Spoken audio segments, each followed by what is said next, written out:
The Election Commission has announced the schedule for the assembly elections in the five states, that is Assam, West Bengal, Kerala, Tamil Nadu, and the Union Territory of Puducherry. The elections in Tamil Nadu and Kerala and Puducherry would be a single phase election, while in Assam it is going to be in three phases. But in Bengal, the Election Commission has announced an eight-phase election.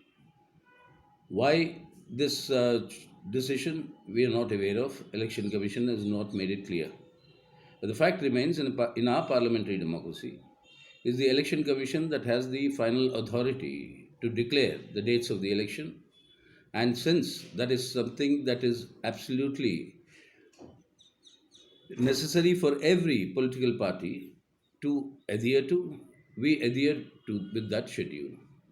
These elections are going to be crucial in the sense that people are going to decide on who should govern them, or in the sense administer the state governments for the coming 5 years. The overall objective today is to keep the BJP at bay, which is making all unscrupulous attempts in order to capture the governments in these states. In Bengal, the basic alternative that is emerging on the strength of the people's struggles in the past few months and the bloody repression that was unleashed by the state government of the Trinamool Congress, facing and braving all that, the people have been on the struggle path, and this is defining the alternative that is emerging in Bengal, that is a left, secular, democratic alternative. The objective remains to defeat the BJP in all these states. To defeat the BJP in Bengal, it is necessary also to defeat the incumbent Trinamool Congress government, which actually had facilitated the BJP's entry there, and the anti-incumbency against this Trinamool Congress is the biggest feeder of the BJP in terms of its vote share.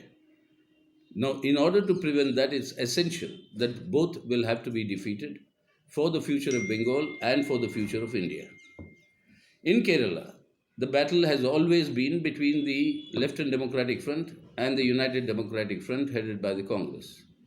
The LDF is poised to regain the control of the state government. This would be unprecedented after many decades, that you'll have a continuity of the government, and that is precisely because of the work done by the LDF government during the past 5 years, which was vindicated in people's response in the local body elections that were recently held, where the Left Democratic Front, led by the CPIM, swept the elections. So in Bengal, the BJP would be cut to size, but in Kerala, the BJP would be cut to size, but unfortunately, the Congress-led UDF is playing in tandem with the BJP in Kerala in order to defeat the LDF, but that would be overcome by the people of Kerala, and that is very clear, the writing is very clear on the wall. In Tamil Nadu and Puducherry, the BJP AIDMK alliance is set for a major defeat because of what they have been doing in the last 5 years. But most importantly, in all these states, including Assam, where there is an incumbent BJP government, the general anti-incumbency against that government is very, very high, and particularly in the manner in which it dealt with the NRC process in Assam, and the manner in which it is sharpening communal polarization in this extremely sensitive border state in our country. The people are reacting against it. In all the states, the overarching the desire of the people is to defeat the BJP because of the miseries that it has imposed, both in terms of the mismanagement of the COVID pandemic and the economic recession that it has pushed our country into.